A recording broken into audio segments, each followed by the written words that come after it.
It's great to see so many people here tonight. And I'm very pleased that we have a special guest tonight. I'll get to our very special guest in a moment, but we have Juan with us tonight, who is going to be our new director. It's his first day today, so I hope you'll welcome him later on. It's the beginning of a new era. So, yeah, so you'll get to know each other over wine later on, and then through the next however many months and years. So tonight we're very happy to have an old friend with us. Ayküt Öztürk has been actually a student. We first met him when he was studying Armenian at the Armenian Institute. And then it turned out he was doing a PhD at UCL. Probably you were finishing your migration, your SOAS MA at the time. Yeah, and then went on to UCL. So he will complain that it was a long time, but to be honest, he got a lot done in those however many years it was. And as good researchers do, kept on opening up a little cubby hole and finding something else, and then something else, and then something else. And it all then became a little hard to figure out the ins and outs. But it's a fabulous new book, and we're here to celebrate its launch. It's published by IB Tauris, and there will be somewhere, Ayküt, you have some ways that people can order it if they wish. Yeah, we have the flyers. The flyers. Oh, they're hidden. All right, I'm going to put them over here. Okay. So if anybody would like to do that, they're there. Yeah. No, and Ayküt has really put so much into this and traveled along with the people he's been studying over borders and through all kinds of mishaps and exciting times, good times and other times, and made a fascinating book out of this. Not only that, but has opened up some doors of understanding, I think, through creating the book. So it's not just a lovely object to have a book. It's always nice, but there's much more to it. I highly recommend reading it. Ayküt began his journey in Turkey, but then came to the UK and got his MA in Migration and Diaspora Studies at SOAS, but started with a BA in Political Science from Boğaziçi, where we have a guest who's going there soon, Ed, right? Yeah, we can have a little chat later. Yeah. So there's all these connections here. Yeah, and he's a former Hrant Dink Foundation Fellow and was involved in civil society initiatives between Armenia and Turkey. In fact, he's done a lot of that. The bio that he sent me is very, very skimpy, I'd say, considering I know what he's done. He's currently, well, not those things. He's currently based in Copenhagen, Denmark, and is teaching American study abroads, which I'm sure you're thrilled to be doing, right? Yes. Yeah. It is a challenging but fun, I think. I did it too. It's a lot of fun. And he's teaching them anthropology and sociology courses of a big variety. We don't have time to go into it all, but he's doing a great job. And we're very excited to have you here tonight, Ayküt. And our format is going to be that he's going to give you a PowerPoint presentation.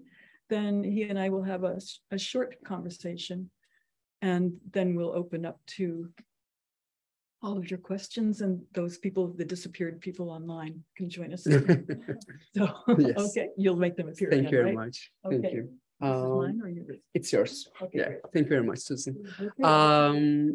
Yeah. So basically, thank you very much. Honestly, it means a lot to me that I see familiar faces, people that I always take as my mentor, or people from my family. Old friends, new friends. And I think maybe one of the things that I should start with is this.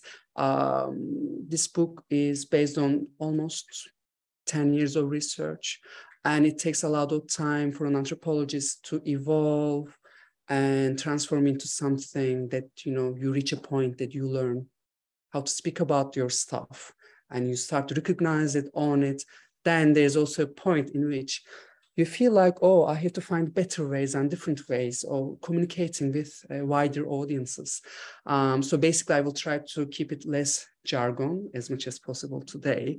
But of course, there will be some bits and terminology that I will go on. But yeah, so what I want to say is, Susan, thank you very much.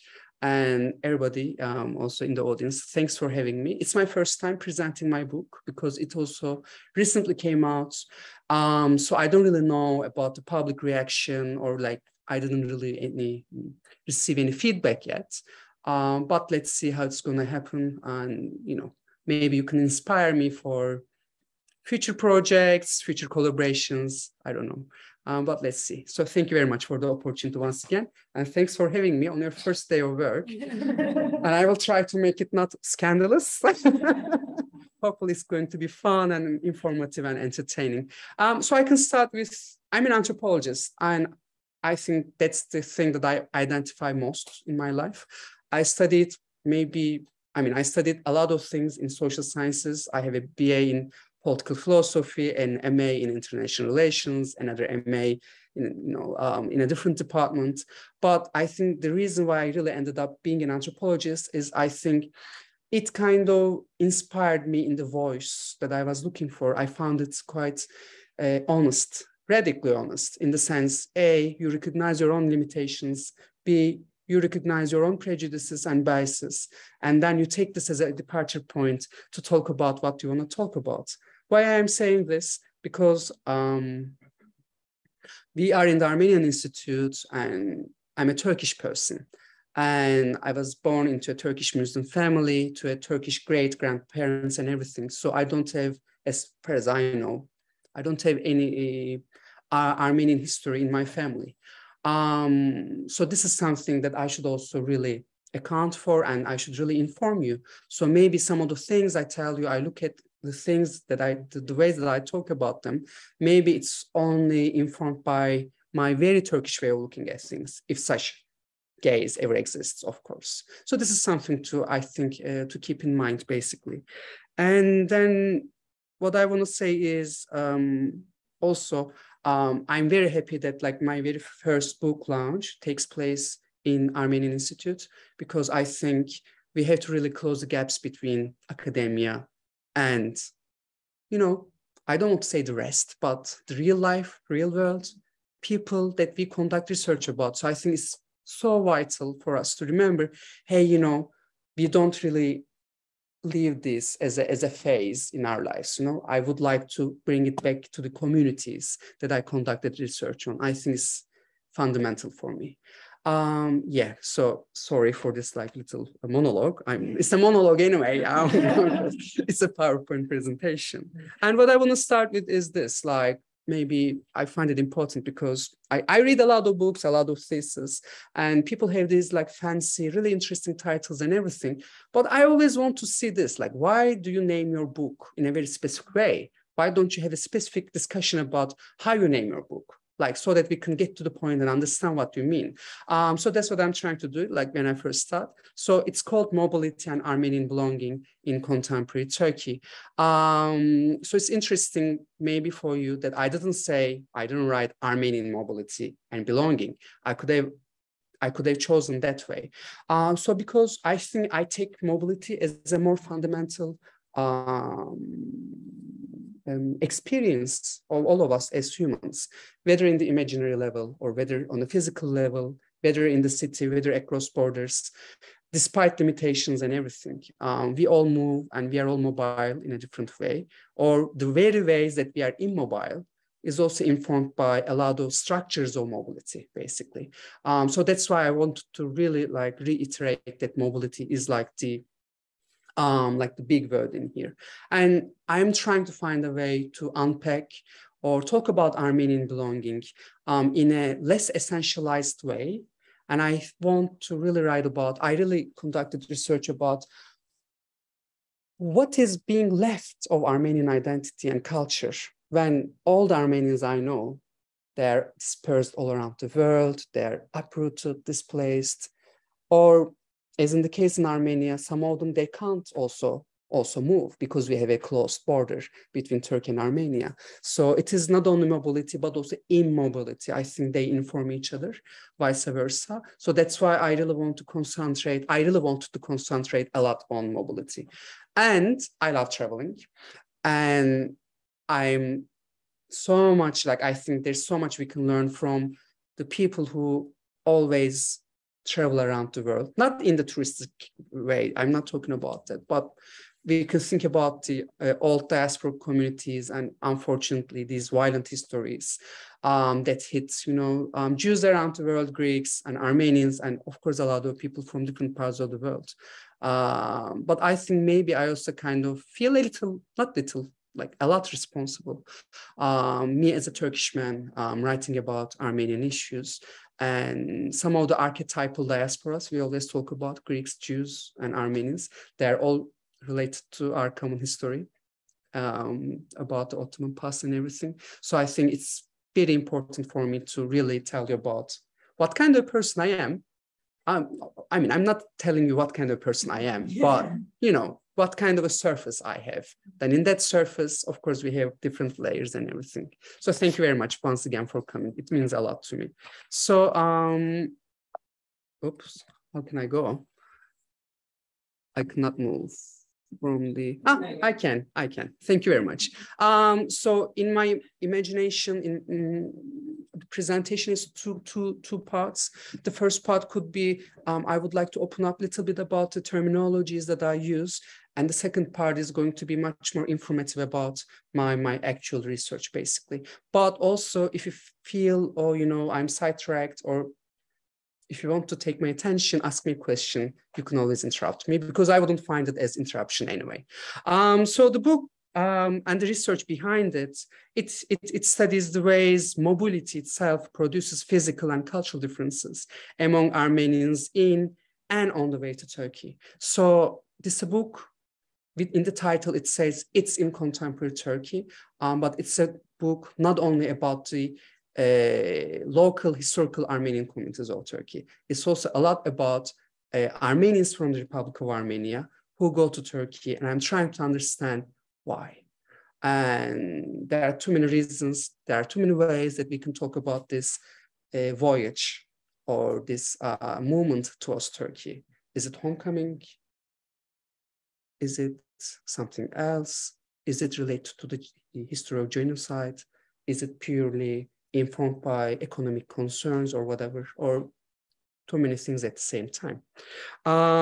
So I did a lot of research with the idea that, hey, I would like to display the everyday encounters between Istanbul's local historical Armenian community and Armenian undocumented migrants who first started to visit Istanbul after the collapse of the Soviet Union, so early 1990s, as traders or petty traders. And then some of them, they started to settle as undocumented.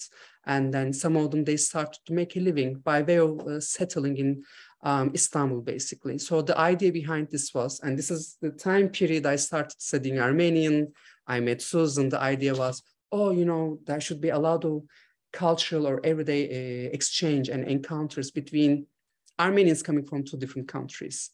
To my surprise, everyday relationships were a lot limited.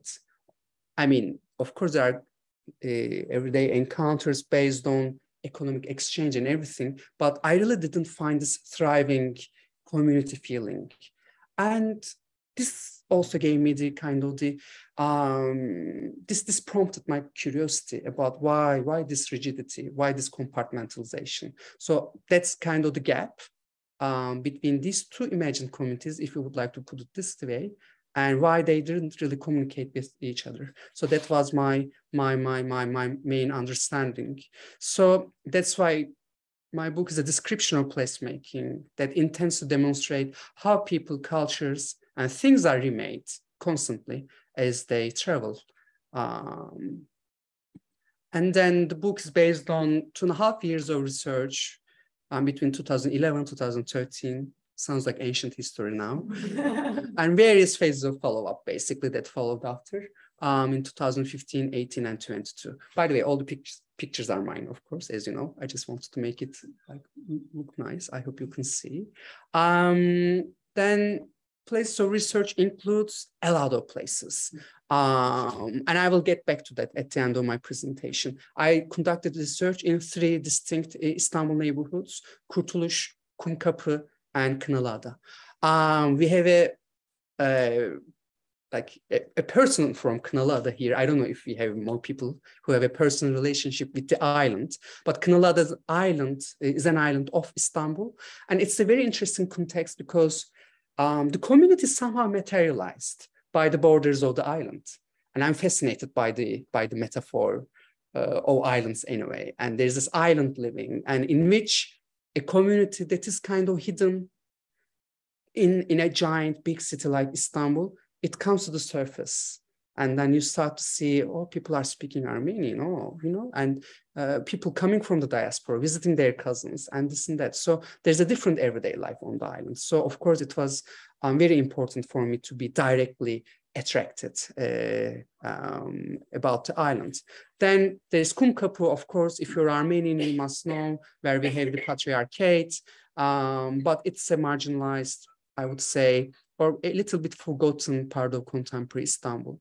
But what is very interesting about this, it has a lot of old Armenian historical institutions, but also a lot of immigrants coming from different parts of the post-Soviet Union, and a lot of people coming from sub-Saharan African countries.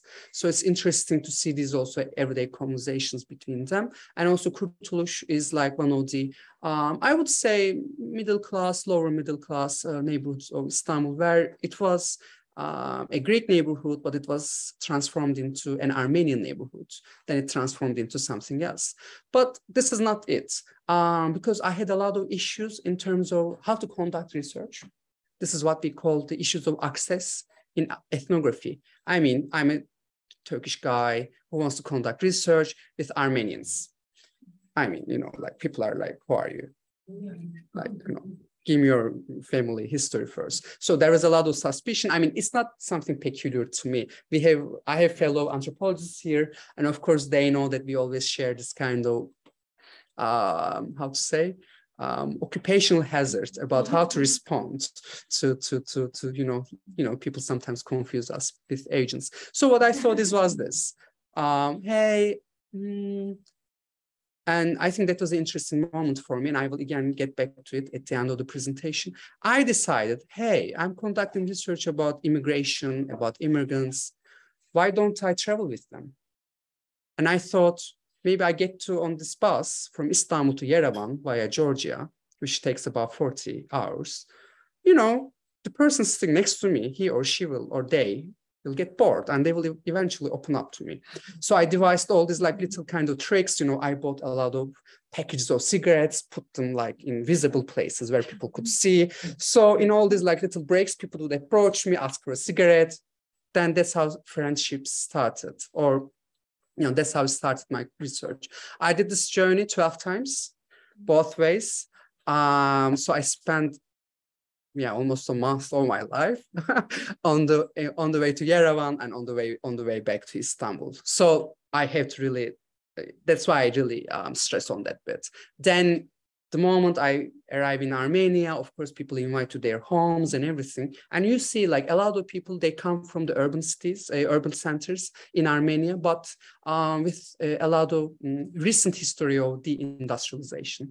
So it's not random that many people, they wanted to go somewhere else because they were already being marginalized since the collapse of the Soviet Union. So what I want to say is like, one of the reasons it took me 10 years to finish this research was A, I was lazy. B, I traveled a lot, and C, I had to learn the language, of course. So that's why I think it kind of complements, like completes what Susan said, like in the sense 10 years of transformation, basically. Now I feel, oh, you know, I'm ready to bring it back to the communities, basically. Now I have a little bit of confidence. In the past, I never had this, basically. And then, so this is kind of the Istanbul neighborhoods, buses, and a lot of cities and villages in Armenia. That was my places. Of course. from the past talking to these people? Did you Did you Yeah. film them? No, I didn't film anybody. It was more about note-taking, basically. Yeah, exactly. Also, what I did also was this, of course, this is very vital for us to tell everybody, hey, you know, I'm a researcher. It's like a must in the sense I wasn't really, you know, secret to taking notes or whatever, but the person sitting next to me, and these buses, they're often run by families. So often the driver is a husband, the person who's in charge is a wife. So I would always tell them and everything. So what I ended up is also, this is kind of disturbing. I mean, not I wanted to do something secretly, but you say something and I'm constantly taking notes. So what I invented was like, not invented, but thought about is I started texting myself. Like, you know, being on the phone is completely legit for so many people. You know, you can text as much as you want. So I was texting my Turkish number about the information that I was gathering, basically, in addition to packs of cigarettes. Yes. And so what I want to say is like, again, that was, this is like the main idea here is to look at the ways, hey, you know, with this mobility, with this history of diasporization, rediasporization, with this history of displacement and replacement and migration mobility, how does these like roads and networks, you know, through which people move, like how do they like define a sense of, how do they define an Armenian sense? So that's why how the one I want to say is like, I don't really take Turkey or Armenia as a terra firma, like in the sense a unmarked territory. Turkey and Armenia or Georgia, it's all marked, but not only because of the borders between us. Those borders, of course, they impose on the ways how we are going to travel between these two countries. But also, you know, we had to look at these mobility or immobility, or the possibility of movement or impossibility of movement through in a historical context as well. Yeah. So what I want to say is also, I want to show you the skeleton of my book. In book launches, you don't actually do that, but that's the table on contents. So I start with the prelude, I get lost in Georgia, then there's introduction, blah, blah, blah, blah. But what I want to say is like, just have a look at the main core chapters and tell me if you see a pattern.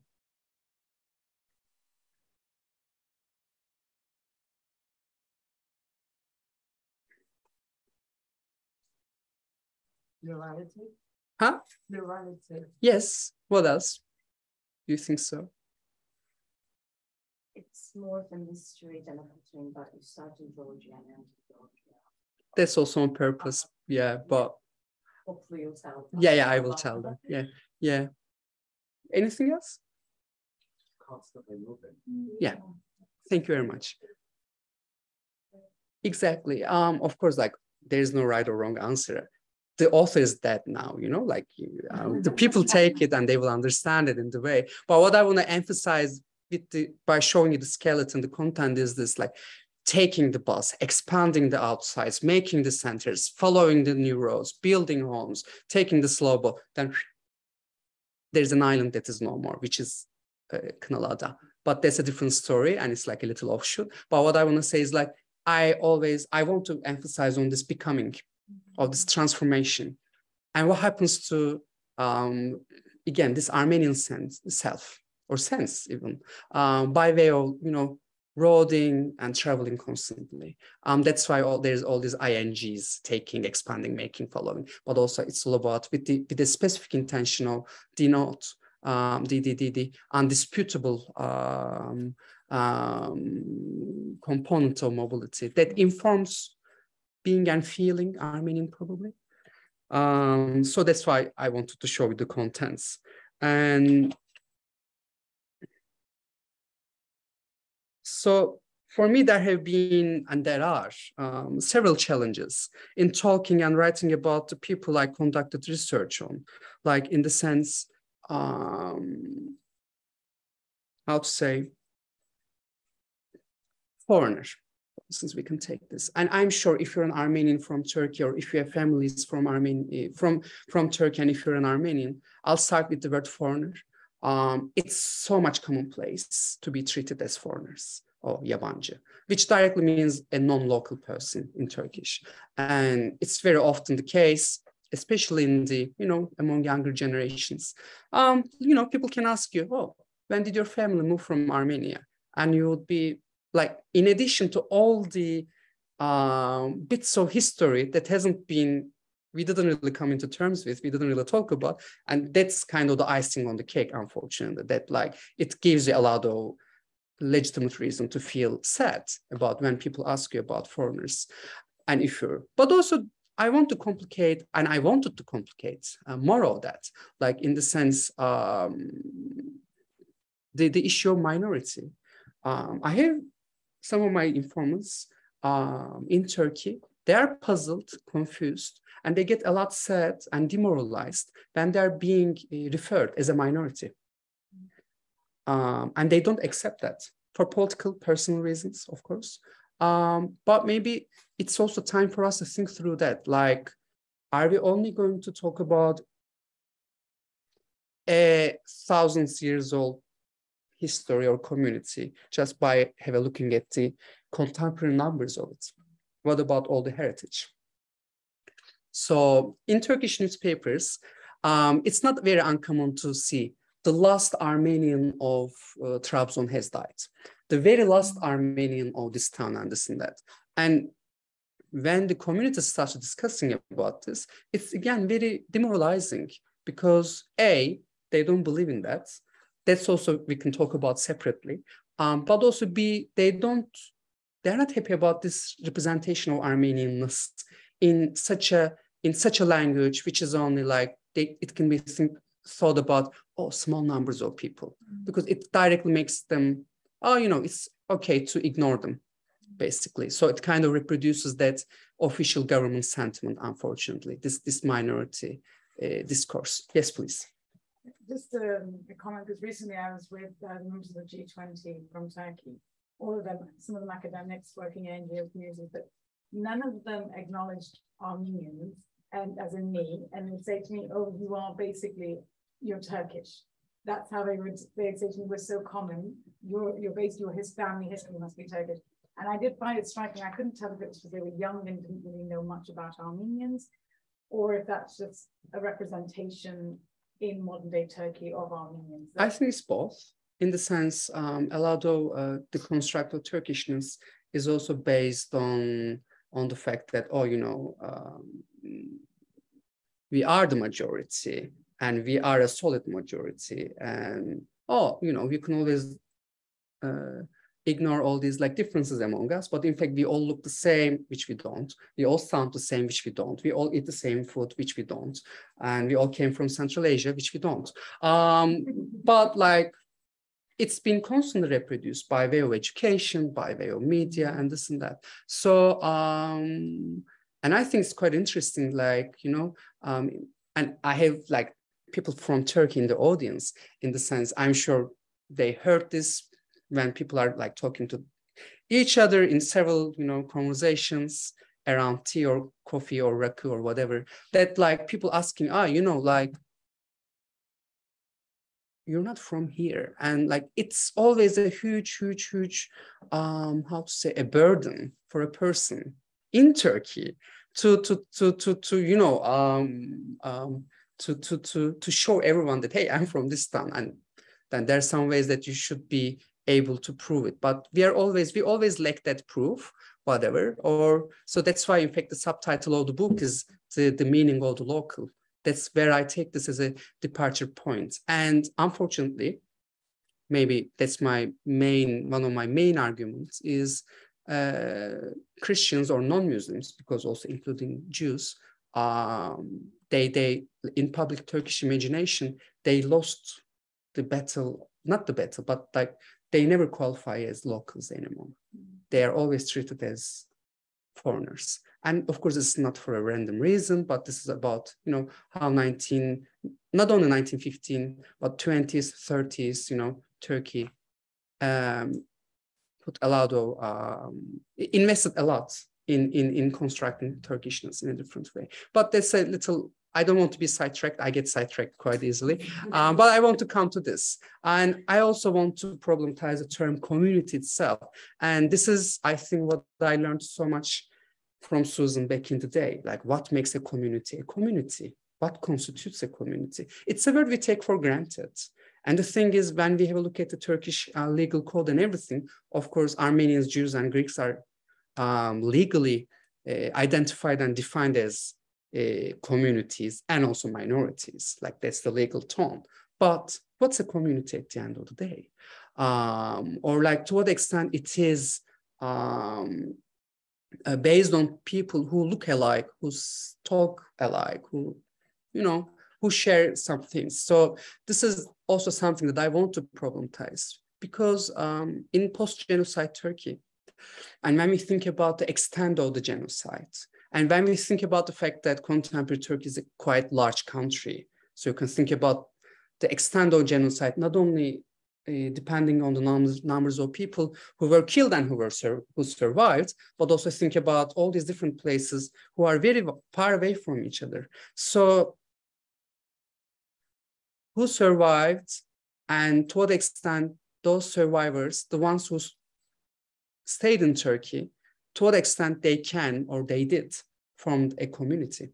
So the community itself, the language it could be also sometimes over-imposing for the people who believe in a different way of Armenian. Is it possible to be a different?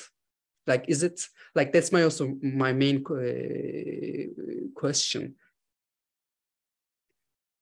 Is there room for diversity in being Armenian? And I asked this question in too many different meetings in Armenia, also in Turkey. Of course, some people get very angry and very frustrated. I mean, in Armenia, I was also a research fellow there, and yeah, I was just shut down. And I understand why people get frustrated about this. Not frustrated, it's not the right word. Sorry for my English. But I understand why people are triggered by this. But maybe at an academic level also, but also at the community level, it is also like time that we can also discuss these kind of things. Like if everything is constantly in the making, and if all these like traveling, displacement, it informs who we are, then it will eventually inform what Armenianness entails. Then maybe Armenianness also entails some sort of diversity within itself. I'm not saying it has to, but I'm just checking on that opportunity basically. So that's why. And so what I want to say is this: my intellectual inquiry aims to unpack various monolithic approaches that identify Armenians in contemporary Turkey, whether defined from the inside or outside. I am basically an outsider. But what I want to say is like, and I think like we have a very wonderful scholar, Hakim Al-Rustom. He writes about how the ways in which a majority suppresses and confines minority groups as minorities. But he says we need to find ways how minorities are made to believe that they are minorities. Like, when did Armenians, they start to believe we are a small minority that everybody else can ignore us, right? Because this hasn't been the case historically.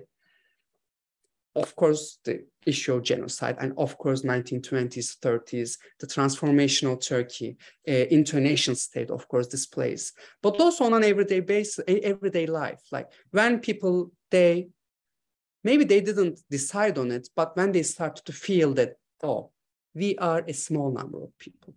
Because it's very interesting. I can just turn around the entire conversation by saying that many Armenians in Turkey, outside of Turkey, believe that there are so many more Armenians in Turkey. So, but it doesn't really help them to feel comfortable in Turkey as well. So that's where the nation state ideology and the very constitution of its, institutions and everything, I think it makes people, how to say, to finally decide or acknowledge or recognize, oh, we are a minority. But what I want to say is like, how to say, I want to introduce a novel level of analysis by considering how minorities and communities imagine and help constitute majorities. Again, how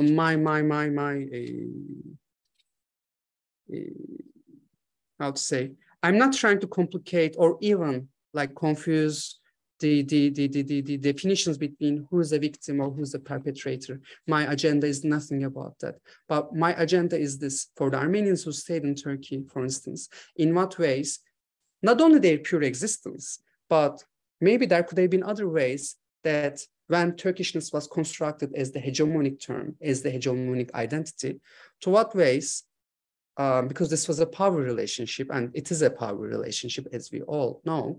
So to what extent, you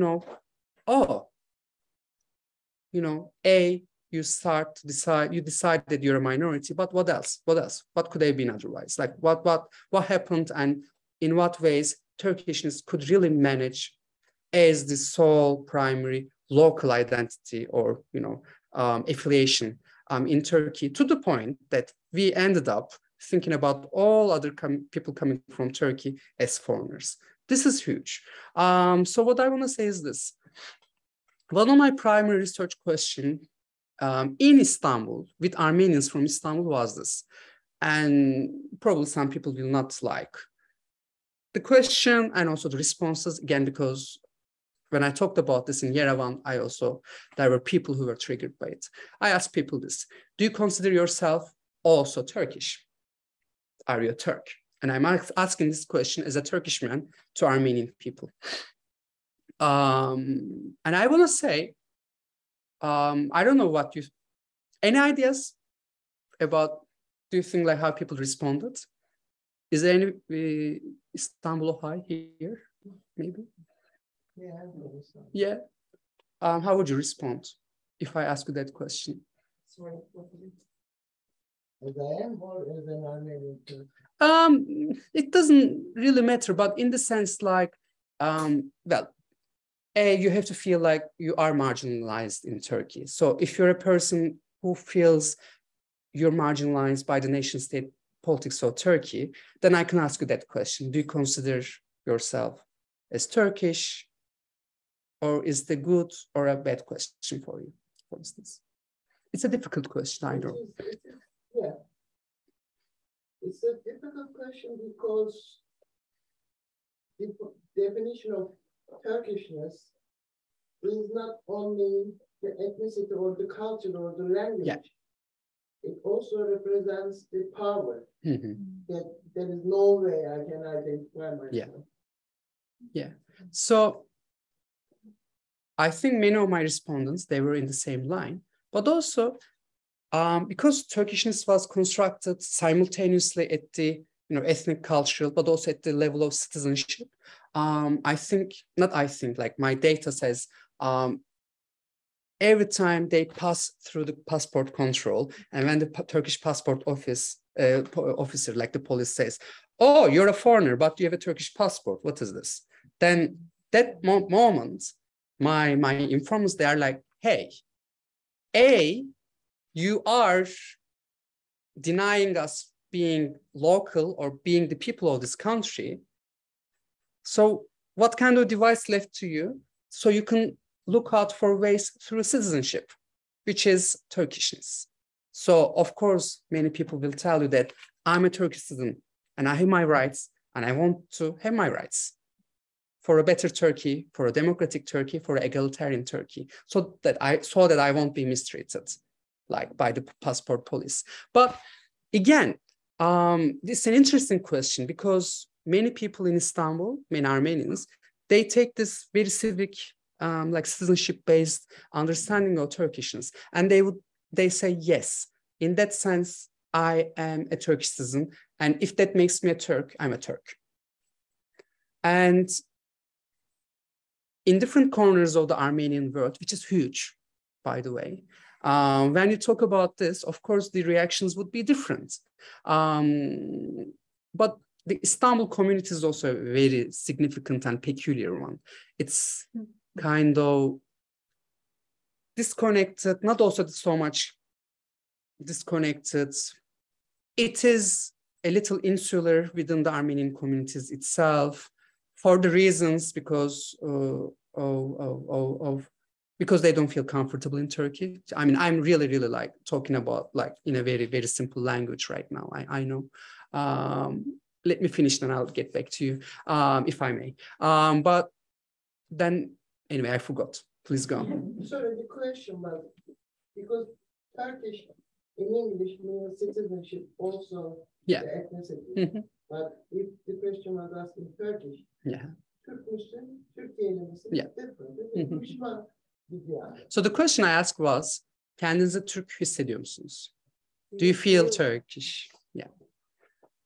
So I didn't use Türkiye'li on purpose, just to see the reactions, basically.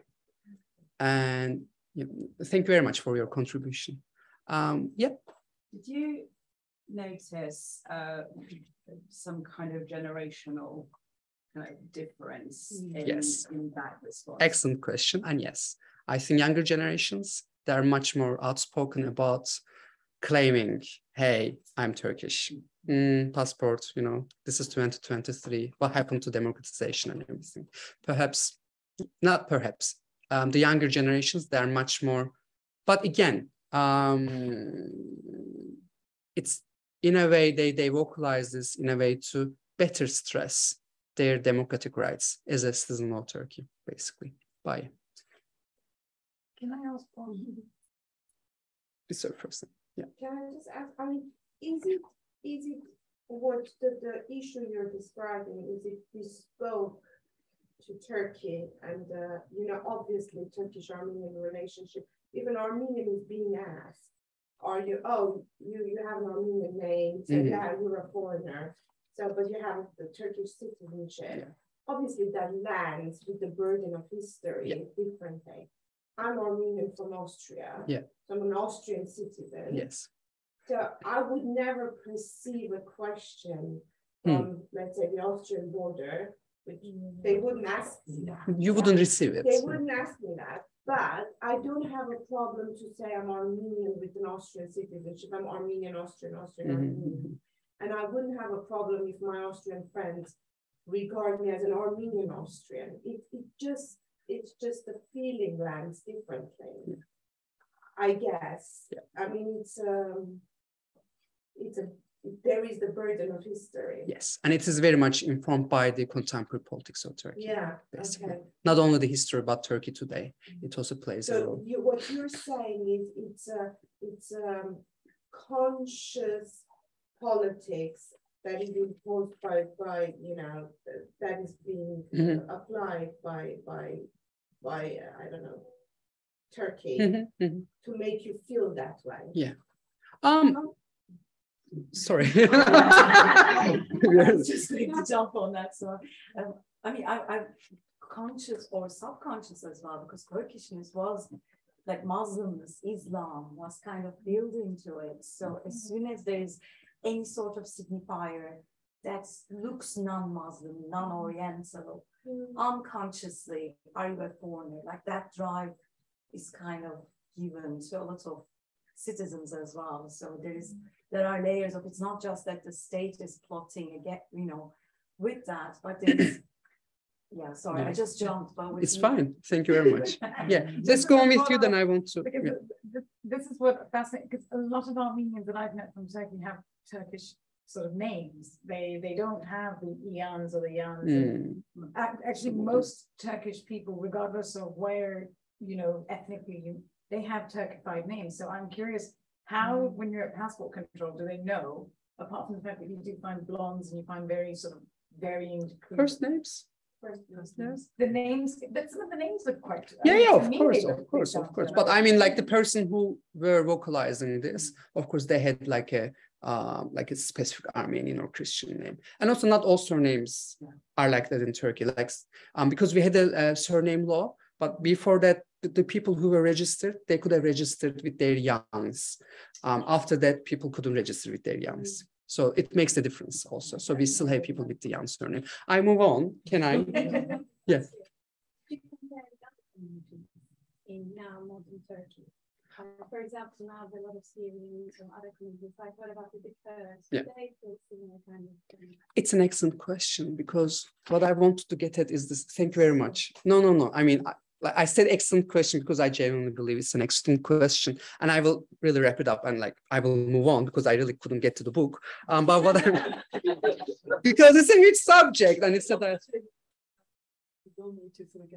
Yeah, I will just need 10 minutes when I finish the sentence.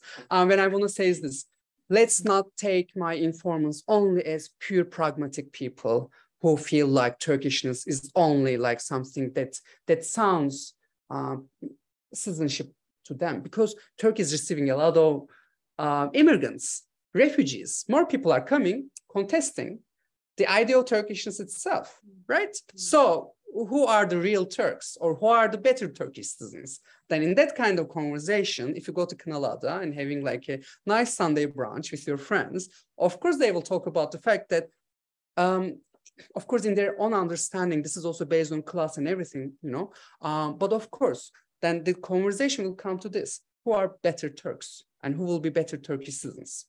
And in that moment, I'm pointing at you, I'm so sorry. But what I want to say is in that moment, very briefly, it's not only pure pragmatics. There is also this kind of, maybe it's the only space in our discourse for Christians or for Armenians. And I'm sure some of you will have different opinions on that. But how do I claim belonging into this country? It's not only about passport. How can I say I'm a local? How can I say I'm from this country? So in our somehow indoctrinated Turkish ears, the only viable way is to stress on your Turkishness, kind of. So I wouldn't be shocked, and I heard it many times, when it came to the comparison to Ukrainians, Syrians, many people coming in from Afghanistan. Turkey transformed into a huge immigrant and refugee receiving country in the last 20 years. So of course it has prompted so many discussions, and also for the people who claim a certain ownership. Not Turkey with the name Turkey, but with the cities and with the history of Turkey, for sure. I move on super fast. The main question: how do Armenians from two different nation state settings, they negotiate being Armenian on an everyday basis? And in other words, my question is there diversity in being and possibly feeling Armenian? Is it possible? And of course, there's previous literature about this, but I'm not going into that. And so what I want to say, maybe I can share some of my key observations with you. Of course, the differences between in terms of class, gender, ancestral homelands, because again, Turkey is super big. 2 hours, between 2 hours, between two edges on a plane, it's very big. So we are already talking about an, in fact, very diverse community, whatever that is being left in Turkey as the Armenian community. But what I want to say is I'm not inventing the world again.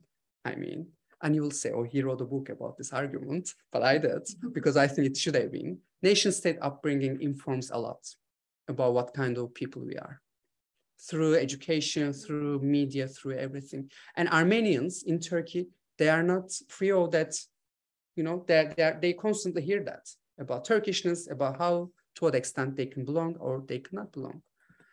You see, I'm very fast.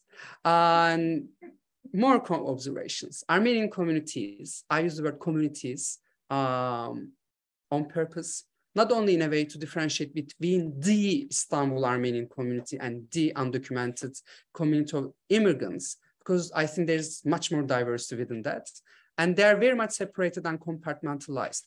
This is also because of again, it goes all the way back to the genocide. Many families, they were atomized.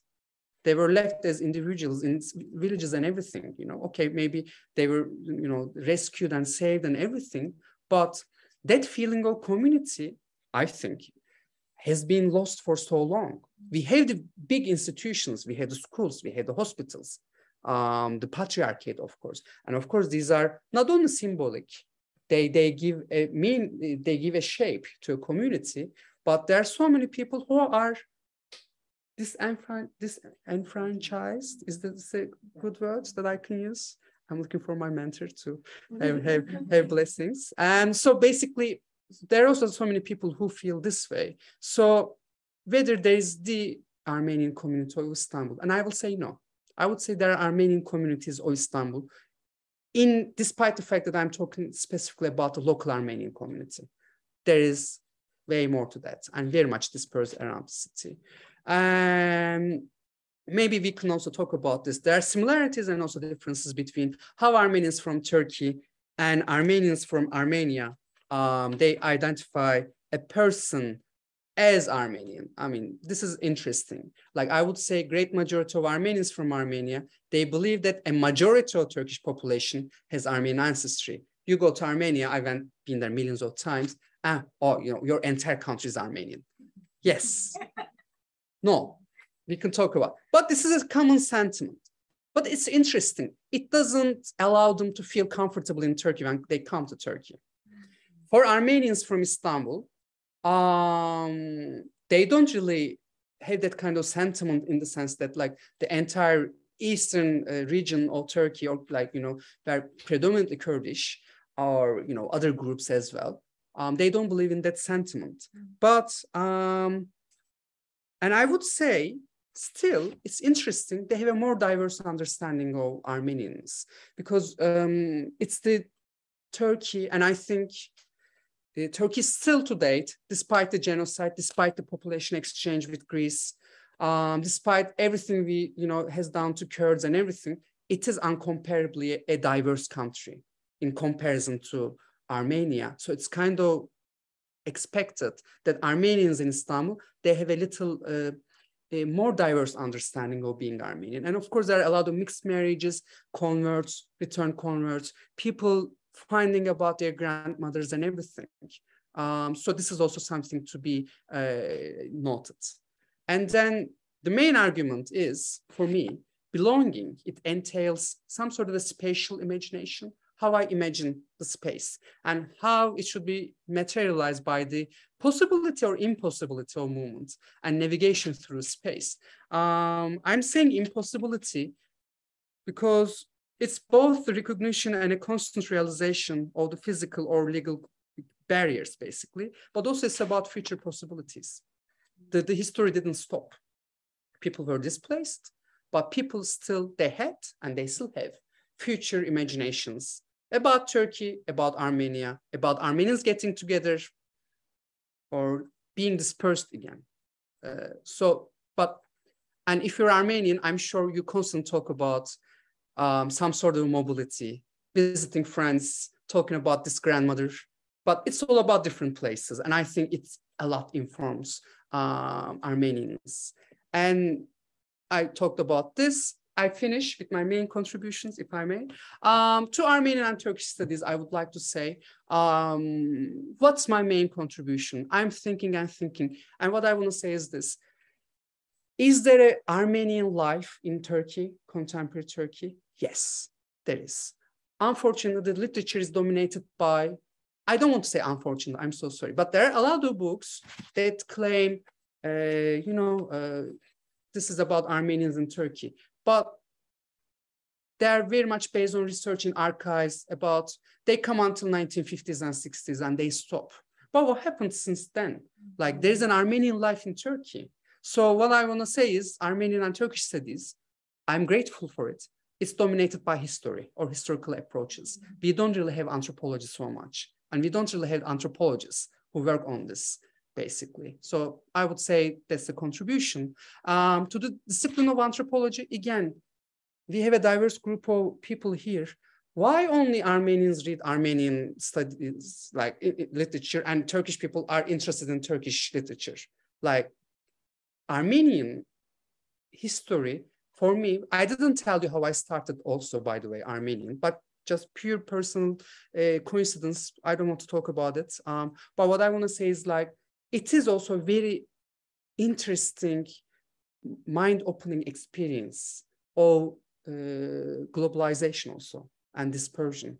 And we constantly talk about globalization, but Armenians have traveled and went through all these places. So to the discipline of anthropology, I would say trying to get Armenian and Turkish literature back into the, the international discussion within the world of anthropology. And the second bit is more about methodology, which makes me come to the migration and diaspora studies. Unfortunately, I don't know if my colleagues will agree, but migration and diaspora studies, the research is dominated by researchers conducting research only one place. But migration it's something that takes between places. What happens to you when you immigrate between point A to point B on the surface of the world? So my struggle, or like my main concern, is to really account for that literal journey from point A to point B, sometimes with stops, sometimes with zigzags, detours, going back to A again, coming back to B again, to fully account for this immigration journey. Unfortunately, we have, institutional affiliations. We don't have time. So we go to a place, we conduct research, and we end up talking to Moroccan immigrants in Athens, talking about Morocco. And I don't get it. So that was I get it, sorry. And I think like this has been something that like I really struggled a lot to account for. I hope I managed. I hope you will read the book so we can have a discussion about it. And I can keep that short regalution. Thank you.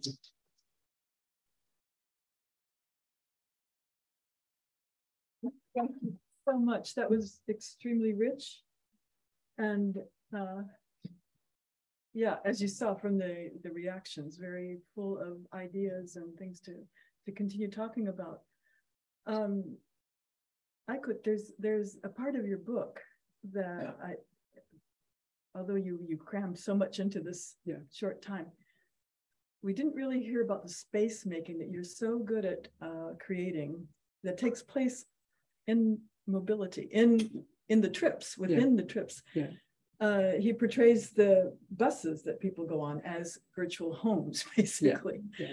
Yeah. And there's some very interesting conversations, I think, just to add to what he's saying, as an anthropologist and me as an anthropologist, what really jumped out at me often was when you get into what people are saying to each other and about each other. And I always remember the lady hearing the people talking, having some sort of sexy talk behind her and telling them off in the restaurant. But as an anthropologist, these kind of things don't just sort of decorate your book. They are the basis of your book, and they're the jumping off point for many other things. Yeah. So I wondered if you would, just to give you a chance to talk a little bit about that, you talked about the diversity. Possibility of diversity. And the possibility of diversity, and the fact that there is a diversity, whether it's recognized or not, in both places, but primarily in Istanbul. But what about that trip between, and the kind of placemaking that goes on where the buses almost become a home or another place, space? Yeah. So what I want to say is this: these bus trips, they take a lot of time because of the fact that the border between the two countries is closed. So we had to make a detour via Georgia. It means you have to go through customs twice. And because of the agreements between Turkey and Georgia, and also between Armenia and Georgia, they don't really want people to smuggle things into Georgia. So it's a lot time consuming. And often, like Georgian police officers, they come with a tape, literal tape, and they tape around the bus, so that when you're leaving Georgia, they can check if the tape is broken or not, because they are so much afraid to the extent that some things are going to be smuggled. But, in a way to respond to Susan, it takes a lot of time. So it's basically, at the time, I think there was a dozen of bus companies, but that was a moment of rapprochement between Turkey and Armenia, a little brief one. So this number, of course, decreased, and with COVID, everything changed. But so it was family-run businesses. Often, I told you all this already, often the driver is the husband, the wife is, it could be the wife or, some close relative. And in one of the encounters, which is also in my book, there's the head stewardess, like she's in charge. Such a charismatic woman, and she's in charge of everything. And by the way, I didn't talk about the gendered aspect, but in these journeys, it's predominantly female. This is because the men, they have immigrated to Russia already for construction and everything. So it's the women who are left behind in Armenia. And they are the ones who have to go to, you know, Turkey or some other less wanted destinations to make money, basically. So there's a woman in charge of other women. And there's a Turkish man, I mean, on the bus. And I mean, I don't want to make this as an overstretch, but when you think about the history of the genocide and everything, I am basically the prime everyday embodiment of this, you know, history in a way. This is overstretch, but I mean, I could see in the people's faces how terrified they were. So I interviewed the woman and I asked her, where's home to you? Is it, and my question was this, I was trying to understand if she's a genocide survivor. So, you know, if she's gonna tell me Turkey's home or whatever, or Armenia, she told me my home is the bus because she stays 5 nights, like in a week on the bus. I mean, they have like flower pots and everything on the bus. Like they made all these little homing like practices. You could see like little bit of decoration and everything. So, and also I think she wants to call as home. I didn't really write about this in the book, but it's her domain as a woman. It's also gendered in the sense like she's in charge. So it's precisely because of the reason she's in charge, she feels the home is also the bus. Most of the passengers, they are what we call as the shuttle traders. Like they go to Turkey, they do a little bit of shopping, they come back. They do it repeatedly. Maybe this would be 60, 70% of the passengers. The rest would be undocumented migrants or migrants who are trying to go between the two countries, but it's a predominantly female environment. Do I respond to your question? Yes, yes, yeah. Because that's very much the way you portray it in the book, is that it is a home. Yeah. And your book is all about making spaces into home-like places. Exactly. And I'm trying to, again, I think, of course, I conducted this research because I'm from Turkey for sure, but also, again, trying to make Armenian studies relevant to, you know, wider discipline of anthropology, because I think maybe we can talk about some ways to, you know, to unpack the definition of what is Armenian to you. We can ask the people, but in every Armenian person that I talk to, there is something, a commonality, which is a movement is taken for granted almost. It's not only because of the diaspora, it's not only because of the genocide, but it's because of the dispersion that has been created by these two issues. Everybody has cousins somewhere, friends somewhere, Skype interviews somewhere, and you write letters to somebody and this and that. So that's why I wanted to say, hey, if we could go beyond the lens of ethnicity and culture, which are, for anthropologists, very difficult terms to talk about, like, so maybe we could define Armenians through the lens of mobility, through the ways why and how mobility, being uprooted, through traveling, being a diaspora, is also so much taken for granted. And I think it is because if we are trying to define a community, then we have to find about some commonalities so that we can understand, you know, who's a member and who's not a member. And I think it's one of the most common things that I found out. Yeah.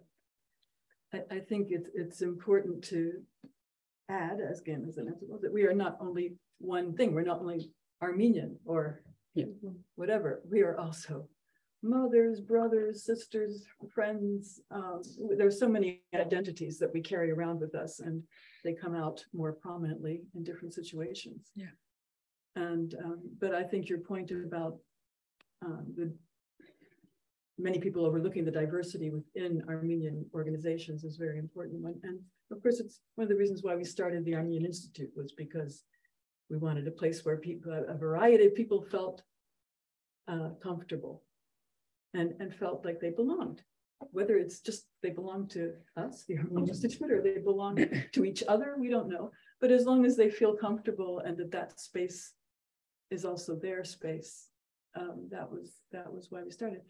And I think there is some more, like the Hrant Dink Foundation, for example, does so much work on this, and it reflects it in their own staffing and all kinds of other material ways. So it's not like it's overlooked or abandoned altogether. I think it's quite important.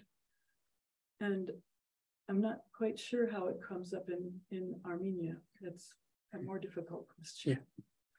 But I don't want to, I want to make some time for other questions. And also, Mariana, talking to you, but I can't see you online. Yes. Now we can see her. Chat line, I'll do. People in the chat who want yes, to ask. There's a question from Irena. You can unmute yourself here. Hello, thank you very much, Salim. Greetings from Istanbul, first of all. Hi. I'm myself Armenian student studying at Turkish University, and I'm studying the topic of Armenian migration to Istanbul compared to Moscow Russian migration. Very interesting. Looking forward to read your book, really. I just have one question. How were you observing the border crossings, both for yourself and also for your informants? How you were seeing this negotiation of belonging when they were crossing the borders? Because I feel like I have been on a bus a couple of times, less than you, of course, but I feel like there is an anxiety kind of going on in there about some loyalty across the borders, about some belonging, and kind of there's some tension in the air when these people are crossing constantly Armenia-Turkey border. So I wonder about your observations on that. I think I share your observations as well, in the sense, especially with the women who are shuttle traders, like who are trading between the two countries, because also we shouldn't really forget about this. There's also a stigma coming with the fact that you're constantly going to Turkey, and why and how. And these are the women who mostly live in smaller cities in Armenia. So this is one bit. So they already have concerns about taking this trip. But of course, I had to reiterate that fact that whatever I'm talking about my very male gaze, of course. But then when I go back to this issue of family-run businesses and this like charisma of women, I'm sure you also observed. I observed it many times coming from Georgia into Turkey. Like, she's in charge and don't worry, I know how to do it. You go to this place, you do these forms, you do these forms, and everything is like settled like in a couple of maybe, I don't know, 10 or 20 minutes. Always I'm very fascinated because we are talking about the border crossing that basically connects Turkey to the rest of ex-USSR. It's a very busy point. You see trucks from Azerbaijan. You see a lot of people trying to go into different ways into Russia and everything. So as an Armenian woman who's also traveling alone, most probably, you'll be terrified. Not only because you're going into Turkey, but also because of the Azeri trucks and everything. So that's why this like power figure, the charisma of the person, of this woman who is in charge, it helps a lot. And so that's how I saw how people felt much more like taking a sigh, like feeling comfortable in the presence of these women. And there are a lot of charismatic women. Like, I mentioned 12 companies. So, I think there was only one man, but like the rest was all basically women in charge. It was the case. And I personally didn't have any issues at all.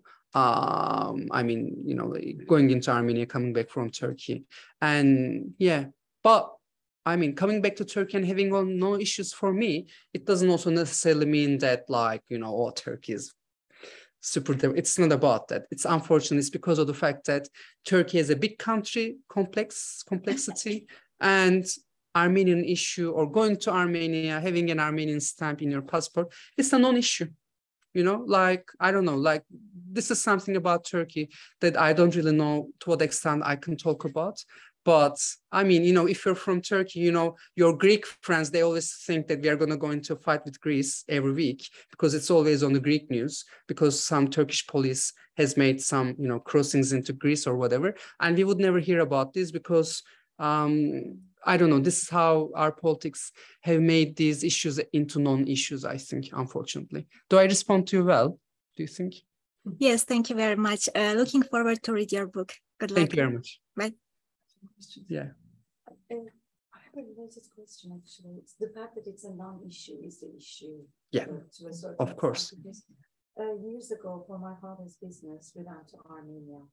And the way it was going is that a lot of goods go to Armenia from Turkey, but officially the border is closed. So what happens is that the truck goes to Georgia and then the registration number is changed. Yeah, I have also seen that. Exactly like you said, you go through the customs again and at the border they ask you, are you okay with this stamp or not?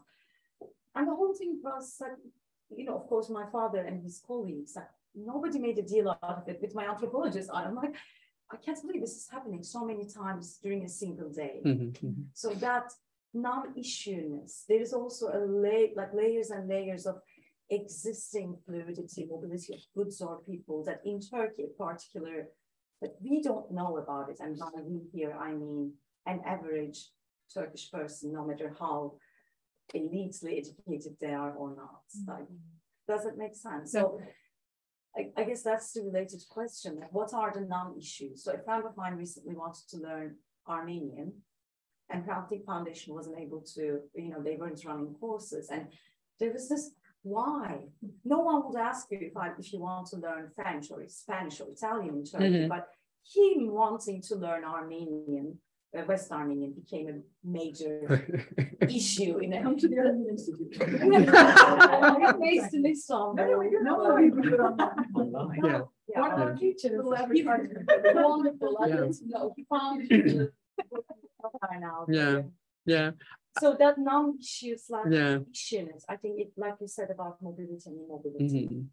Like, yeah. I think definitely I agree. I mean, when I say non-issue, it doesn't mean that it's innocent, like it's like so much buried deep down at the heart of Turkish nation building and demographic engineering for sure. But also there's another side to the story as well, which is like when I started studying Armenian. Do we have time or I should just Yeah, no, take... we have a few more minutes. But oh, okay. We have time to have some chat over the wine. Okay. Then I will just keep it for later. But what I want to say is like, I also heard that a lot. Like, why do you learn Armenian? So maybe we can also think about why a Turkish guy or a person who's not Armenian trying to learn Armenian is an issue. Also, there's also a dark side, like not dark side, but non-issue side to it as well. If everything is kind of complementary. We'll talk about it later. Sorry. You never talked, so maybe. In reference to your comment about the fact that Armenians think of themselves as a minority, and why is that? And you talked about the 20s and the 30s. Yeah. Actually, it's much deeper than that, because in the Ottoman Empire, how were the Armenians defined? As a millet, as foreigners, and headed by their religious head, who was obviously not Muslim. And therefore, for centuries and centuries, the Armenians have been defined as foreigners. And so no wonder they feel that they are in the minority and not welcome. Or not Turkish. Yeah. And then the fact that the question of Turkishness is a more modern idea. But back then and quite continuously, there has been this marked definition. Yeah, I agree with you, of course. Like Ottoman Empire was very much based on managing difference. And in order to manage that difference, they had to solidify that difference by like make it into the legal code and everything. So Armenians, like Jews or Greek Orthodox, they were defined as a millet, which means a nation in Turkish. But I'm not sure if at the moment in 1880s they felt they were foreigners. That's something slightly different, I would say. I think Turkey deliberately made them into feeling foreigners. I think there's a difference. Like maybe after 1909 or maybe 1915 into modern Turkey. Like the wealth tax, which was of course. Yeah, like 40s, 50s. Yeah. I agree with you. I'm so sorry. I never like tried to say like the violence stopped in 1930s and nothing has ever happened again. You know, we are talking about cycles of violence, basically. Yeah. But like 20s and 30s are very peculiar because it was like where the Turkishness as like definition, it was coded into law. So that's why I precisely meant 20s and 30s. And of course, that definition was complemented by a lot of practical interventions by the state, like the wealth tax or, you know, yeah, exactly. Thank you. Yeah. One question I have for you, as someone who lives in Turkey, do you feel that with the potentially opening of the border, that these feelings will change, that there will be a change in the way in which we sort of approach each other, think about each other, how these different Armenian communities will interact with each other? And I say this as someone who grew up in Cyprus and saw the opening of the border and engaged in bi-communal, and you do see a difference. Of course, you still have your people entrenched in one camp and the other, but you are seeing that far more integration and the desire to connect with, of course, with the different communities. Because that very border, it constantly reminds people of their difference. And I think my politics tell me that we should be better talking about our commonalities for sure. But there's also a point which is, I'm losing it, but what I want to say is like, because I also conducted research in the West Bank, peace process, and every Palestinian person would make fun of it. Peace is a process, So because you mentioned the potential opening of the border, I mean, trade as a construct. Yeah, exactly. So, you know, it's a process, it's hanging there, but I don't really see that it's going to be opened. Of course, I don't really know. I'm not a psychic. But I think, you know, hopefully it will open. But if it opens, it might change things. But also we had to think about this. On the Turkish side of the border, it's very interesting. There's a pocket that receives the highest far-right votes. So maybe Turkey is ready, maybe Armenian community of Istanbul ready, but what happens on the very border? Because these people are voting for a reason for this ultra very right party. We have to negotiate, we have to meditate, we also have to meditate every day, but also we have to mediate, you know, otherwise you just open the border and, you know, it's not going to directly, you know, transform into something else. I have to go there, or we have to go there and, you know, do something there at the community level, basically. Yeah. So we have one more question. Can I take it? Yeah, sure. Thank you. Sure. Thank you so much. I just want to ask, as a good anthropologist, a great anthropologist, which is what I think you are. Oh, you're talking about me. I know that your baseline assumption is that communities are like characterized by as much diversity within them as between them. Yeah. What is the politics behind your question? Can we find diversity within Armenian communities? You're talking about my personal politics. What the core question of your book is like, can we find diversity amongst us, like versions of Armenianness? What is the politics, like, what is the politics behind that question? Where does that question come from? Yeah. Why would you ask that when I assume that you assume that diversity is the norm? Yeah. Was there a suggestion that there wouldn't be diversity? Yes, a lot. I think, I don't know, like, you agree, you don't agree, but I think there will be people who would agree. But I think this goes back to the like Ottoman definition of the Armenian nation. So it was coded but it's not even before then. It's long history. But what I want to say is like, I think there's a very specific definition of who and what constitutes as Armenian for sure. And with the history of the genocide, displacement, collapse of the USSR, people diaspora, going into diaspora and everything. What I want to say is like, the diversity itself through marriages or through being exposed into different cultures or communities, whatever. I think it just intensified that diversity anyway. Of course, I'm talking about like thousands of years of history in which, you know, there are different languages, there are different cultural practices. There are, you know, Armenians whose native, you know, first language is Turkish, and this and that, already a diverse community. But I think that's just a moment, historical moment, in which it has intensified a lot. So it requires me to ask that question, but that question comes or based on an observation, in the sense you can see it on an everyday basis. Like when it comes to defining who's an Armenian person, when some of my informants, when they talk about people they don't know, they're like super fast about Armenian, not Armenian. He doesn't speak the language, not Armenian. Not baptized, not Armenian. When it comes to their friends, you know, sometimes family, you know, it's not so much uncommon to have like a Muslim cousin, for instance. And then that's kind of a moment for people to reflect. I have a Muslim Turkish cousin. Am I Turkish or he's Armenian? Kind of conversation. So it has intensified a lot since the genocide, of course.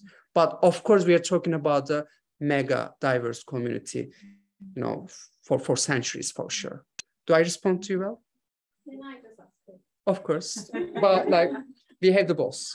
We have one question from the online audience. Dave wrote, "Thank you for the talk, really interesting and looking forward." Excuse me, sorry, we lost you. Can you repeat it again? I'm so sorry.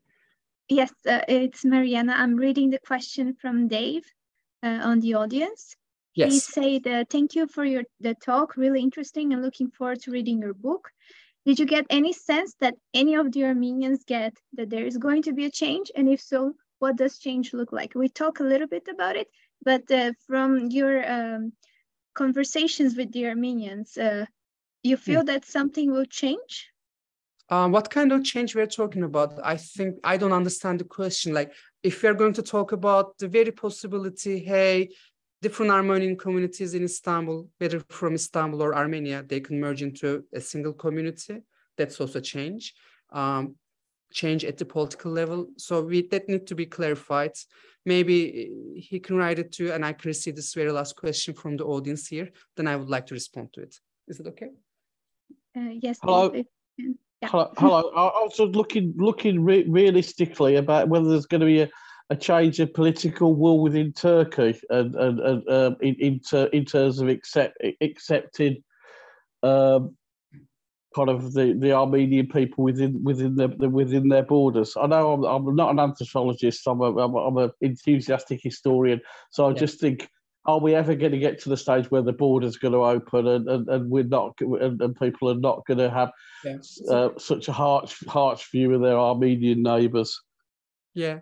To be honest, it's interesting because we imagine and we fantasize a lot about the passage of time, but passage of time doesn't really help in making us realize, you know, about the crimes, about what we have lost, you know, about all this, or about our heritage also. So I feel like we need more direct intervention, not from the state anymore, but people like us, you know, direct intervention at an everyday level, at the level of community. Otherwise, it's just perpetual, like there's indoctrination, there's media, there's propaganda, if you want to call it.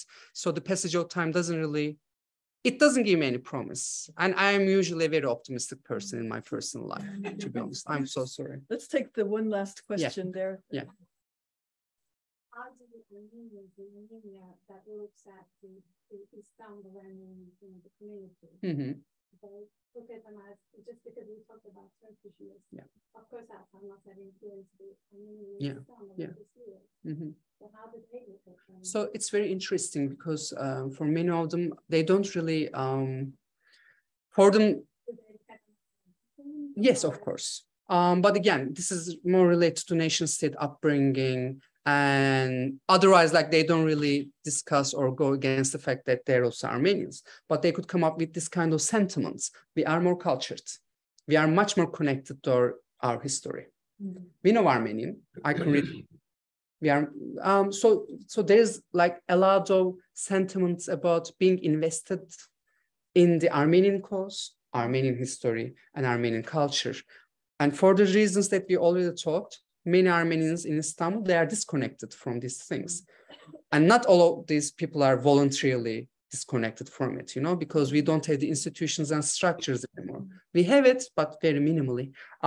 So yeah, I would say everybody detects a difference. That's why I wrote this book and I conducted this research. But in what ways it is manifested and in what ways people feel superior to each other, it would be different in Istanbul towards Armenians from Armenia and in Armenia towards Armenians from Istanbul. Thank you. Thank you so much, Ayküt. Yeah. Thanks so much. That was fantastic. And we're so in Yerevan for a conference on this subject. And one of them lives here in London and will be presenting about it on the 20th. So that information will be up on our website very soon and part of an announcement. And of course, as most of you heard, we have the other big exciting thing is we have our new director here tonight, Juan. Many thanks to all of you for coming out tonight. Thank you, Ayküt. I really enjoyed this. I hope you enjoyed it as well.